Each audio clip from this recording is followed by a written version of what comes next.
Good evening, ladies as well as gentlemen. Papa Boris here with another Hearthstone arena run. I'm going to do Paladin. It's the class I've played with the least, and really narrow down my range here. Alright, we get to kick off with a legendary. So, not Millhouse. This thing's terrible. I could take the Blood Mage, it's a pretty safe one. Or I could grab Hogger. He's a bit expensive, but it could be a blowout if your opponent can't kill him. Let's go big or go home here and grab Hogger. Okay. Redemption's gotten a lot worse now that it does. Now that secrets do not trigger on your turn anymore. Blessing of Wisdom is just bad. Leper Gnome is an aggro card, so if I'm taking this, I'm gonna try to be going for an aggro deck.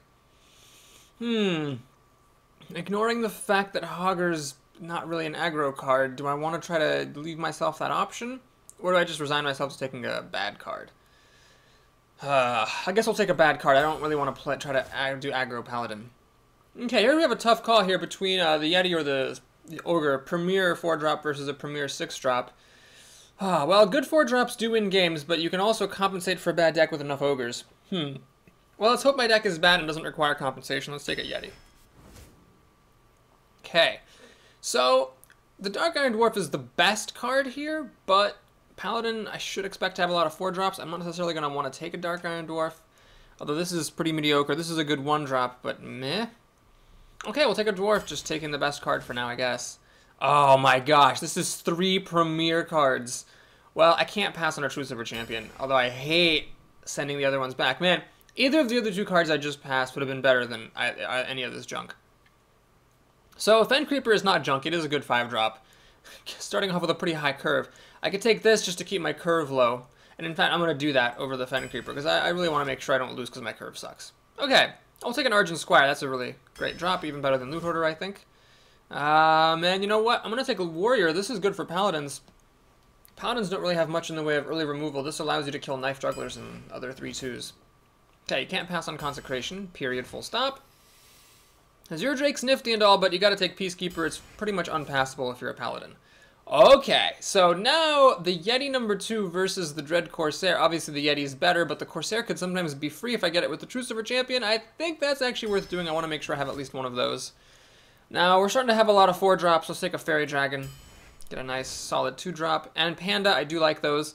With the Paladin, I've already got Aldor Peacekeeper that I could potentially reuse. And the Dark Iron Dwarf, which I could potentially reuse. But anyway, I do just like these. Hopefully we get another chance at an Argent Protector. Well, I don't really like Gurubashi Berserker, and Humility's alright, but I certainly don't want to take it when I already have a Peacekeeper. So we'll take Blessing of Kings, though that's not my favorite card either. Take a Scarlet Crusader, gotta have some 3-drops. Okay, here we'll take the Healer. And I think Hammer of Wrath is a must to have at least one of. So did I take Stormwind Champion or the Harvest Golem? This is a Premier 3-drop, I could use some of those. I don't really have an endgame yet, so I'm going to take Stormwind Champion in case the rest of the draft screws me over. Don't like Noble Sacrifice, it's the only playable Paladin secret, but that doesn't make it good. Let's take another 1-drop here. Get an Epic, we'll just take the best one, the Faceless. Consecration number 2, yes please. Okay, I don't want a second Stormwind Champion, so here we'll take the Grizzly. Well, I would have rather gotten a Harvest Golem than a Grizzly, given how things turned out, but I think I made a reasonable choice. I like the Panther a lot over this Blessing of Might. Panther's a really solid 3-drop. And Avenging Wrath is an amazing card, so that's good to pick up. I will take a Geomancer with 2 Consecrations. Turn 6 Geomancer Consecration could be fine. Oh my god, Blessed Champion. Paladins have the shittiest rares. Let's grab Master here. And I think as good as this Tiger is, I'm going to take a second True Silver, not only because it's good, but because I've got the Dread Corsair, so this doubles my odds of having the combo. And at the risk of having too many 4-drops, let's take Defender of Argus. It's the only playable card there. Now, here's a choice. Bad 3-drop or yet another 4-drop. Yeah, well, it's Paladin. Gonna bust those 4-drops. And as cool as Knife Juggler is, I think another Peacekeeper for some extra defense could be good. So I'll do that. That was a contestable pick. I could easily see taking a Knife Juggler there. Because Knife Juggler, obviously, with the Paladin abilities, is a pretty sweet card. I just prefer to play it a little bit safer. Especially because my curve is so top-heavy at the 4-mana level. I want to make sure I can survive. Alright, well, I think this deck's good. I think this. Let me make a prediction of, 7 to 9. 7 to 9 for this deck. I wouldn't predict, 10 for a deck, but 7 to 9 is going to be my call. Alright, so I could do 3, 4, 5. That's a bit crazy. Let's send back the 5. Keep the 3 and the 4, especially because this one can nullify some of his early plays. And we got our 1-drop. Perfect. So this is really good because now it means that if he plays a 3-2, I can kill it off and get a recruit to stick. Now this thing could have been a Fen Creeper. Glad it wasn't. This is putting me on curve here. And I think it is worth it to play this over a reinforcement. Okay, so we have a couple of options here. One is just a trade. The other is to play this and not trade and hope that I can kill the Leper Gnome with the Crocolisk. Well, that seems silly because... Yeah, it seems silly because then if he just makes a recruit, the Crocolisk can kill the recruit, but then the Leper Gnome would still just get traded to the Worgen Infiltrator. So we're just going to play this and trade. 1-drop for 1-drop. That's a bit of an advantage to my opponent because he did deal 2 damage to me, whereas I just got nothing out of it, but that's alright. So now we've got the Grizzly, which I wish were a Harvest Golem, or the Outdoor Peacekeeper, depends on whether he drops something or not. Keep in mind, he played a 1-mana creature last turn, so he still has the coin. Nin the Paladin, or perhaps 9-inch nails? 9-inch nails? That's N-I-N, not N-Y-N. Unless it's like old-timey, 9-inch nails. Anyway, Fairy Dragon drops down here. That's a good use for the Peacekeeper, I think. Oh, he's gonna coin out. What? Hand of Protection? No! No, Leper Gnome. What? Leper Gnome. Who plays Leper Gnome? Number 2 off of a coin. Okay. We got a couple of options here. So I can't kill both of his minions, unfortunately. I'm gonna have to let this Paladin keep creatures. Option number 1. Outdoor Peacekeeper, Fairy Dragon, kill the Fairy Dragon with the River Crocolisk. Option number 2, Outdoor Peacekeeper this, kill the Leper Gnome with the Crocolisk. Actually, that makes sense, right? Yeah, because a 2-1 is more important to kill than a 1-2. He's used his coin, so no Consecration or any of that. Yeah, it seems so. I could also play Grizzly and then use the Crocolisk to kill the Leper Gnome, but then the Fairy Dragon kills the Grizzly. Let's go big or go home here. Let's Peacekeep that and do this. So, it is a little bit of a risk, of course, that I just did that, because it means that now if you play something big, then the Peacekeeper, has already been used. But I have a Panda and a Peacekeeper in the deck, and I think getting a 3-3 down this early is worth the, the usage of his ability. I think that's an important rule in general in Hearthstone, is you can't let your desire for a really good option cloud you for making really good plays in the short term. Let's just play a Yeti here. I don't see any reason for the defender to drop down. So I'd say that I won the opening, although my opponent played 2 Leper Gnomes and a Fairy Dragon. I mean, he played, like, everything out. Because of my Worgen Infiltrator, and because I took that generic 2-3 over a Fen Creeper, I was able to halt his aggression. And is he passing on turn 4? Oh my god, is he passing on turn 4? He's passing on turn 4! He did nothing on turn 4! Oh man, that's awesome. So I got a couple of options here. Number 1, Defender of Argus, buff my dudes. Kill the recruit, swing for 5. Fair option. Number 2, I could play the Grizzly and a recruit. That would let me put more total minions on the board. Interesting. Well, let's actually do that. I don't know 100% that that's the right play. I am dealing less damage to him this way. But I like having more presence on the board, especially because there is a Blessing of Kings in here, which this could be a good target for. And also, if he plays a 3 toughness minion at some point in Consecration, it's nice to have the recruit already in place to finish off the final third bit of damage. And of course, I got a Stormwind Champion in 2 turns that I could use potentially. Well, we got 7 cards to his 5, so we're really in good shape. This is pretty immaterial. I mean, it will kill my bear and I can't interfere with it, but I think it's worth it. I could play Avenging Wrath. Well, the odds of killing this tiger are actually less than 50% with Avenging Wrath, so it seems a little bit foolhardy. Where do I drop the Defender? I think I'm going to drop the Defender, just keep it simple, keep it safe. Let's put it right here. Put another recruit out. We're swinging for a ferocious amount of damage. This is 12 damage right here. No, excuse me. 13 damage. You just got smashed like the dickens. Consecration would be pretty good for him here. He could kill the Grizzly with the Tiger. Consecrate would wipe out nearly everything. No, he's just going to play a Sunwalker. Well, that's not good enough because the Yeti can actually kill the Sunwalker after the recruit pops a shield. But he's not going to kill the Yeti. He will take the time to kill the bear. So I can get rid of this pretty easily. In fact, I could potentially play Consecration here, which would kill the Tiger, pop Divine Shield. Let me kill that with the Yeti. And then I could swing for 6, 7, 8 damage. Alternative plan, I could play Stormwind Champion, pop Divine Shield with the Recruit, kill this with the buffed Peacekeeper, And then I would deal 5, let's see, it would be 7, 8, 8 plus 3 is 11 damage. But the tiger would still be alive. I'm gonna go for this, and the reason is I want to take that minion off. I actually am dealing 2 damage to him. It's worth noting. And yeah, I think that was a decent move. So basically, I ended up dealing almost the same amount of damage, but I kept more minions around. If he consecrates here, that will clear out everything but the defender. However, I have Avenging Wrath then to kill him. Yeah, Avenging Wrath would be a guaranteed kill if he spends 4 of his mana consecrating. Anyway, he's going to concede he doesn't have consecration. No, I want to play well played! Alright. 9-inch nails, the old-timey Paladin, goes down. That was a mirror match, and we absolutely stomped him.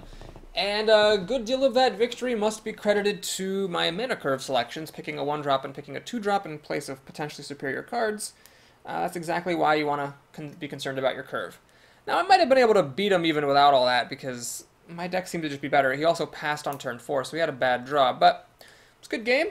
Makes me feel good about my deck and good about my 7-9 prediction. One question we can ask is, will there ever be a case where I actually predict going above 9? Like, would I ever draft a deck and be like, oh man, this is going 10 to 12? I don't know. I don't think I'm good enough at deck quality prediction to make such calls yet. Okay, this hand, I'm not going to keep the Blessing because everything might die, but I will keep the Dark Iron Dwarf. It's a bit speculative to keep that Dwarf, but I feel like it's worth it. And then I've got removal in case of a 3-2. The Bluegill Warrior, quite notably, will not kill a Northshire Cleric, so I hope he doesn't play one. Oh, don't play a Northshire Cleric. Oh god, he's fingering a card. Oh jeez, no. Oh, it's an Argent Squire. That's actually just as bad. Shit.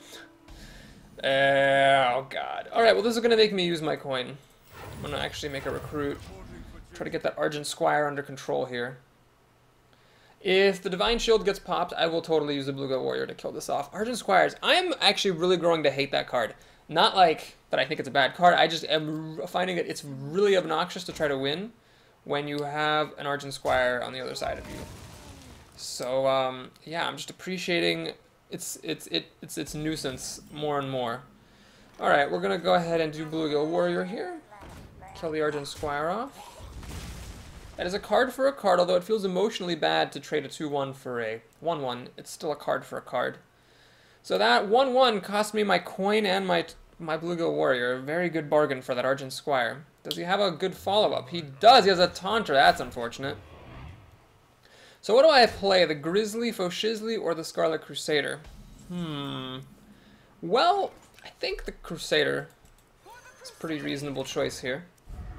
Threatens to get some card advantage. The Grizzly does also, because it could kill the Tauren Warrior and stay standing, but I feel like that was, the Divine Shield is just a bit safer here.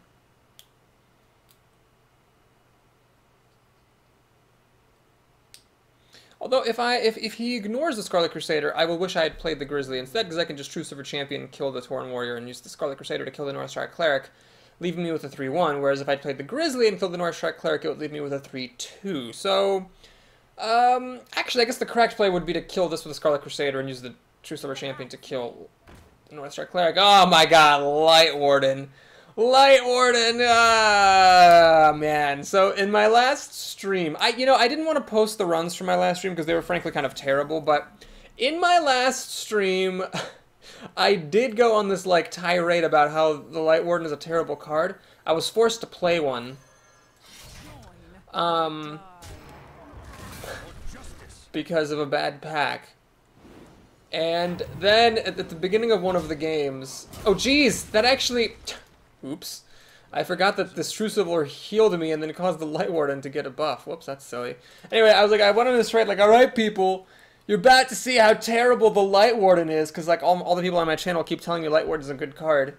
And then it was like, I'm not gonna spoil all the details, but it was like an MVP of the game. It was just one of the most humiliating moments I've experienced in my Hearthstone career as a caster anyway, because I predicted it would suck and it was just like ungodly good. Fen Creeper. Oh god, that's a pretty good card here. So Fan Creeper's a bit of a problem. I'm gonna have to trade the Scarlet Crusader and my Dark Iron, or my True Silver Champion for it. Dark Iron Dwarf, unfortunately, not quite good enough at letting the Scarlet Crusader trade up. That's unfortunate. Peacekeeper doesn't actually help at all. I could actually Hammer of Wrath this thing. The problem with Hammer of Wrath is it doesn't put a minion on the board. That is the problem with that card. This thing, however, is starting to be a bit of a problem. You know what? I need to actually Hammer of Wrath here and kill the Fen Creeper, unfortunately. So what I'm going to do is the following. Gonna Hammer of Wrath. Well, this thing gets buffed up to 5 after I attack with the True Silver, so it actually hits me harder than the Fen Creeper does. Alright, Light Warden. You're earning your keep here. Let's go ahead and do this. And I'm actually going to cycle Blessing of Wisdom here. I'm not going to wait for it to... Well, am I going to wait for it to get better? Gosh, a good option now, better than the best option later. But you know what? I think there's a decent chance that it will be better. So, okay, we'll kill this thing. I'm not going to cycle Blessing of Wisdom. I've got plenty of cards. Cards are not really my problem.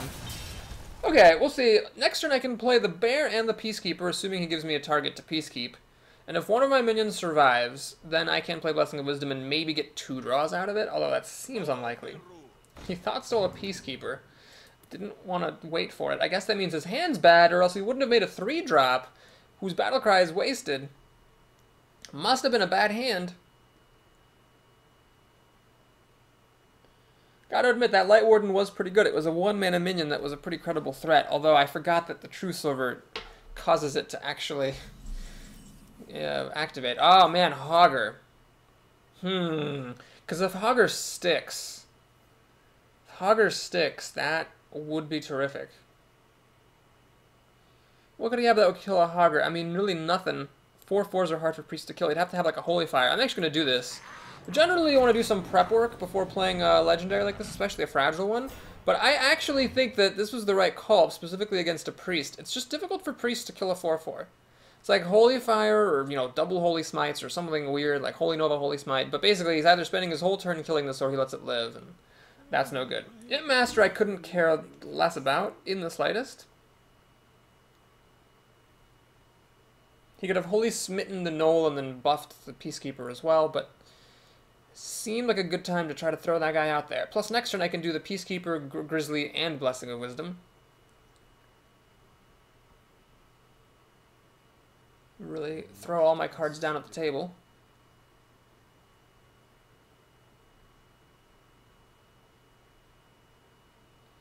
Well, I'm ahead on cards. He's got 6, I've got more than 6. And I'm ahead on the board. This better be a good 4 mana here, or else he's going to be in trouble. You know what would have been a good card? Maybe Cabal Shadow Priest. Steal the Knoll. But then he couldn't kill the Hogger. The Peacekeeper's not quite big enough. He's going to put the Peacekeeper back in his hand. That was a horrible mistake. Oh god, my opponent's bad at this game. He should have attacked with the Peacekeeper into the Knoll first, and then Peacekept it. So that was just a straight up blunder. I mean, this Knoll should just be dead. Period. Full stop. So that's cool. Alrighty. Well, let us think. The Peacekeeper would be a bit wasted here. I'd just be doing it on the Panda, really. That seems kind of silly. So I could do the Grizzly and the Dwarf, but then I'm not playing Blessing of Wisdom. Oh, here we go. I got it. We'll do Grizzly and Imp Master, and then Blessing of Wisdom.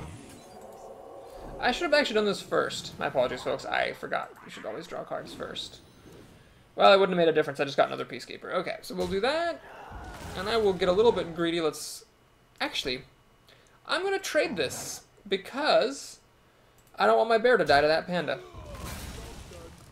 Okay, so we get another Knoll. Oh, this is bad for my opponent. So Holy Nova doesn't work for him at all.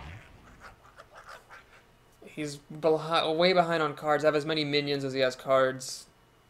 Life is fine. I've got this Avenging Wrath, answers to big minions, healing, buffing. I've got pretty much all the answers that a Paladin could hope for, other than like an Argent Protector.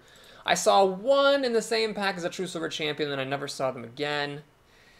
But I can't really complain. I did get 2 Consecrations, 2 True Silvers, Hammer, Blessing. Peacekeepers, which are a rare, it's very important for Paladins, and then Hammer of Wrath, it's an epic. I wouldn't really say any epic is important for a class to do well. If that were the case, the class would be badly decided, in my opinion. But Avenging Wrath is great to have. Now, Holy Nova might not be the worst thing. It would kill the Gnoll, it would get this down to 1, and then he could finish it off with the Imp. I would have done that if I had Holy Nova. Now, I'm not going to say he doesn't have Holy Nova, because he made a pretty terrible play last turn, not attacking with the Peacekeeper. So, I mean, his Panda would still be alive if he had killed the Gnoll off. And then the Panda could have killed the Bear. He'd be in much better shape. Alright, doesn't do anything else. There's my Argent Squire. Okay, so do we do Argent Avenging Wrath? Well, the problem is if it doesn't kill the Cult Master, the Avenging Wrath's going to draw my opponent some cards. I'm not exactly thrilled about that. So, I think what we'll do is trade the Gnoll for the Cult Master. It's time to pop the Dark Iron Dwarf, I do believe. Get rid of the Peacekeeper. Get rid of that thing. Swing for 4. Get a card. Oh, right, I should really do that first. I keep forgetting about that. And we'll do this in the Argent Squire, because why not? Oh gosh! Why not? Because now the Zip Master doesn't have room for the Imp. I find that I'm actually running up against the board limit quite a lot lately. I actually was playing Constructed off camera, and I lost a critical game because I cast Animal Companion with the Violet Teacher in play. The Violet Teacher gave me my 7th recruit, and then the Animal Companion didn't happen. That was a pretty depressing game to lose. Well, anyway, my opponent's just totally screwed. What is he gonna do here? Holy Nova doesn't even kill like 1, 2, 3 of my minions, 4 of my minions. It kills literally less than half of my minions. I've got these Peacekeepers who just don't really do anything for me. I need him to be able to give me an opportunity to trade minions off, because I want to put more minions down. He's going to heal himself up. Alrighty. Okay. Well, let's throw that guy away. And let's throw this bear away. Problem is I have 5 things. Hogger spawns a thing, and then this spawns a thing. Well, I guess... let's play this. Since I played the Hogger first, the Hogger activates first. I'm not going to play any more minions, because I do want the Hogger to at least give me the Gnoll. This is one of the funniest games. This is like the first time I've ever had so many minions on the board I couldn't play more minions over like an extended period of time. That is a rule, by the way. If you have 2 minions that activate at the same time, the one that was played first activates first, which is important, as you can see here, because if the Imp Master had gone first, I'd be getting Imps instead of these Gnolls. I'm actually out of room. My opponent is just passing the turn. Well, I haven't done the math, but I believe this will kill him. Just to end this farce of a game, which is totally fine. I'm not complaining about that, but that was... I'm going to give myself a little bit of credit for playing Hogger when I did. I think some people might have been afraid to play him, but I judged correctly that against a priest he had a good chance of surviving. And he survived, and then my opponent played badly, but I think I would have won anyway given how ball-busting that was. So that was a pretty overwhelming victory. I'm excited. I hope you are too. If you enjoyed this run, please like and or subscribe, and if you want to see how it ends, then stay tuned. I'm going to post the rest of the games in an upcoming video. See you in just a bit.